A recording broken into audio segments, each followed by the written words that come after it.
Cooking time मराठीमध्ये सर्वांचे मनापासून स्वागत. आज आपण वर्षभर टिकणारा काळा मसाला बनवणार आहोत.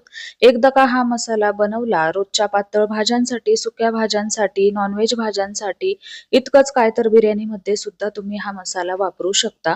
आणि मसाला भाजीला टाकल्यानंतर भाजीला छान रंग, चव येण्यासाठी, तर्री येण्यासाठी मिरच्या कुठल्या घ्याव्यात, खडे मसाले किती प्रमाणात घ्यावे याचा डिटेल व्हिडिओ मी तुमच्यासोबत शेअर केलेला आहे. त्यामुळे रेसिपी शेवटपर्यंत नक्की पहा. रेसिपीला एक लाईक नक्की करा आणि चॅनलला सबस्क्राईब नक्की करा. तर आता सगळ्यात अगोदर इथं मी गरम मसाले म्हणजेच खडे मसाले घेतलेले आहेत. तर आता 2.5 किलो मिरच्यांसाठी हे खडे मसाले घेतलेले आहेत. त्याचं वजनी प्रमाण पाहूया. सगळ्यात अगोदर इथं मी लवंग घेतलेली आहे 20 ग्राम, यानंतर काळी मिरी घेतलेली आहे 30 ग्राम, यानंतर जिरं घेतलेलं आहे. आपण रोजच्या वापरात जे जिरं वापरतो तेच जिरं आहे. 100 ग्राम इतकं जिरं वापरायचं आहे. यानंतर 80 ग्राम इतकी सुंठ घेतलेली आहे.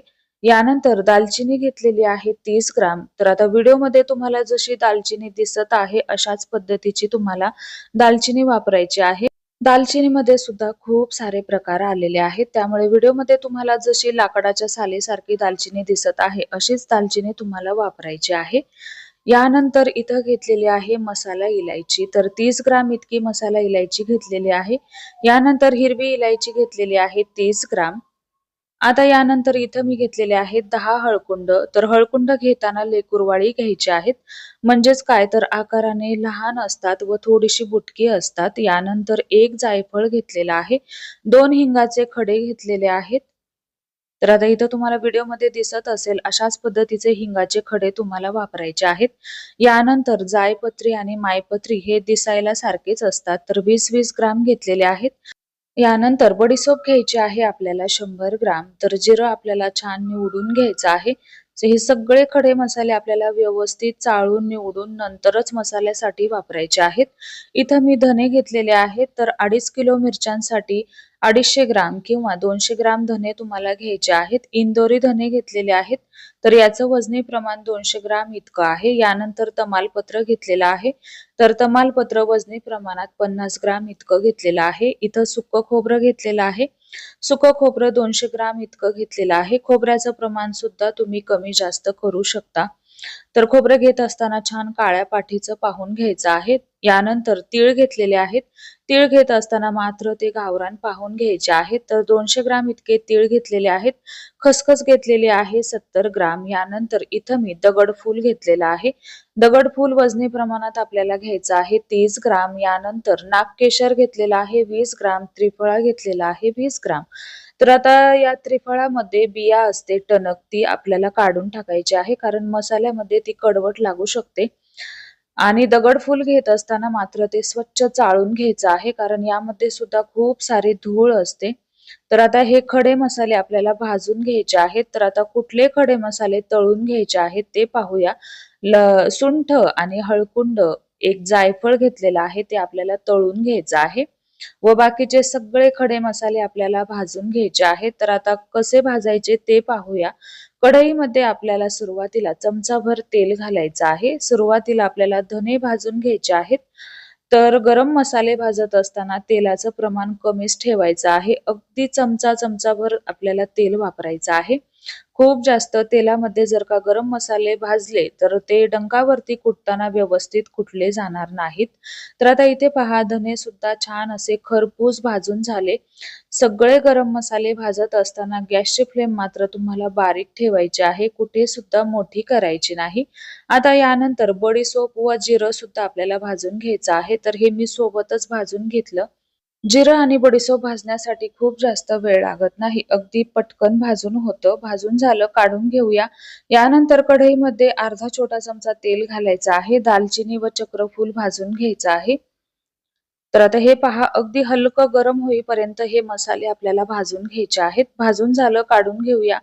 कढईमध्ये अर्धा चमचा आपल्याला तेल घालायचं आहे. यानंतर यामध्ये आपल्याला मसाला इलायची घालायची आहे. मसाला इलायची हलकीशी भाजत आली की लगेचच आपण हिरवी इलायची घेतलेली आहे ती सुद्धा यासोबत भाजून घेऊया. तर हिरवी इलायची घातल्यानंतर आता याला हलकेसे डाग येईपर्यंत आपल्याला हे बारीक गॅसवरती भाजून घ्यायचं आहे. तर आता हे सुद्धा व्यवस्थित असं भाजलं गेलेलं आहे. काढून घेऊया. आता यानंतर आपल्याला भाजून घ्यायचं आहे लवंग आणि मिरी. तर आता हे भाजत असताना तेलाचा वापर करायचा नाही, असंच आपल्याला हे भाजून घ्यायचं आहे. गरम मसाले भाजत असताना तेलाचं प्रमाण अगदी कमी ठेवायचं आहे, जेणेकरून आपण ज्यावेळी डंकावरती मसाला कुटू त्यावेळी ते व्यवस्थित असे मिरची सोबत बारीक होईल अशाच पद्धतीने आपल्याला भाजून घ्यायचे आहेत. लवंग मिरी भाजून झाली. आता यानंतर जायपत्री व मायपत्री भाजून घ्यायची आहे. यावेळी सुद्धा आपल्याला तेल वापरायचं नाही. आता भाजून घेऊया त्रिफळ आणि नागकेशर. तर आता हे भाजत असताना अर्धा चमचा तेल आपल्याला वापरायचं आहे. हे व्यवस्थित असं भाजून झालं की याचसोबत आपण भाजून घेणार आहोत दगडफूल. तर दगडफूल वजनाने हलकं असतं व पटकन भाजलं जातं, म्हणून आपण यासोबत भाजून घेणार आहोत.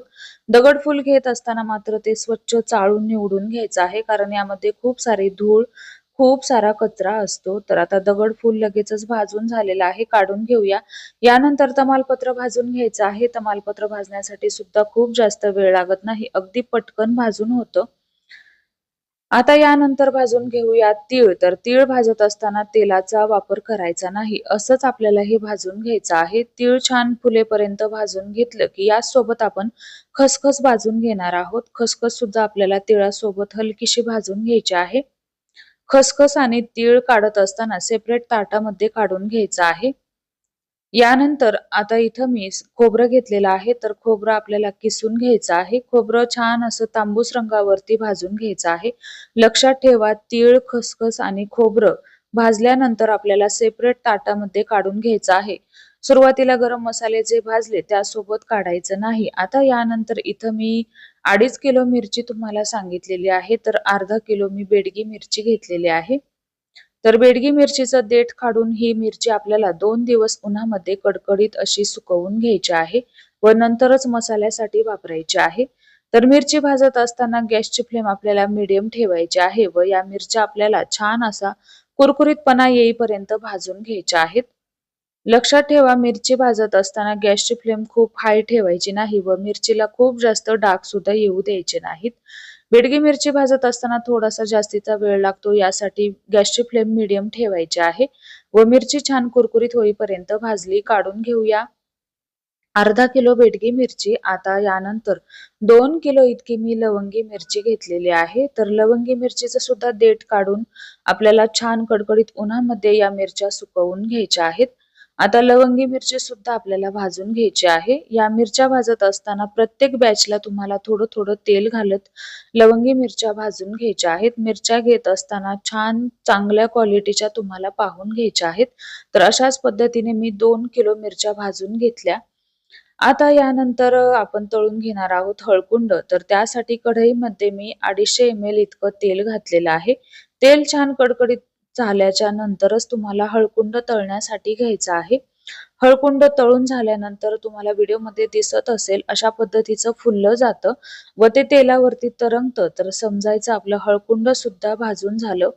हळकुंड सुद्धा काढून घेऊया. आता यानंतर तळून घेणार आहोत आपण सुंठ. तर आता सुंठ तळण्यासाठी खूप जास्तीचा वेळ लागत नाही.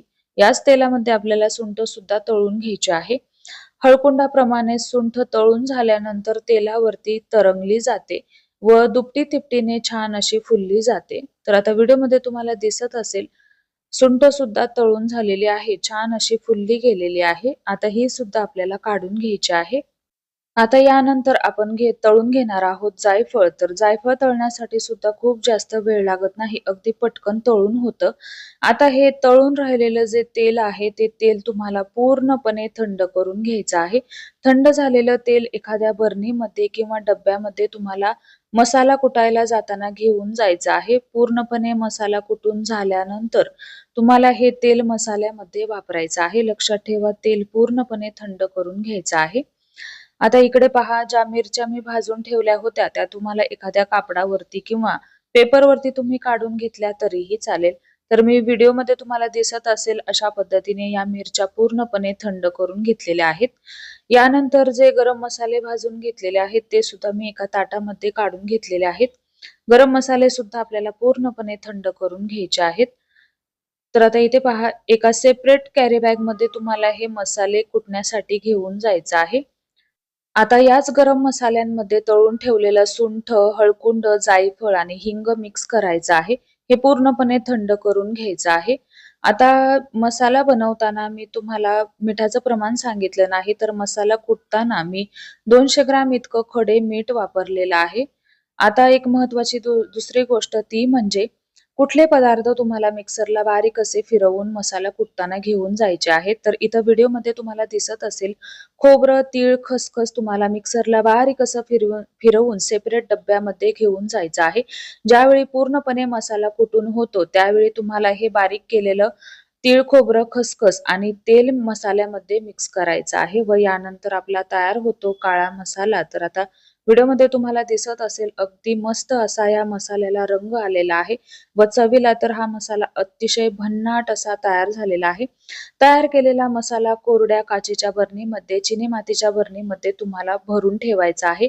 घेताना पाण्याचा हात लावायचा नाही व मसाल्यामध्ये तुम्हाला एखादा हिंगाचा खडा टाकून ठेवायचा आहे. तर कशी वाटली तुम्हाला आजची रेसिपी? आवडल्यास लाईक, शेअर, सबस्क्राईब करा. धन्यवाद.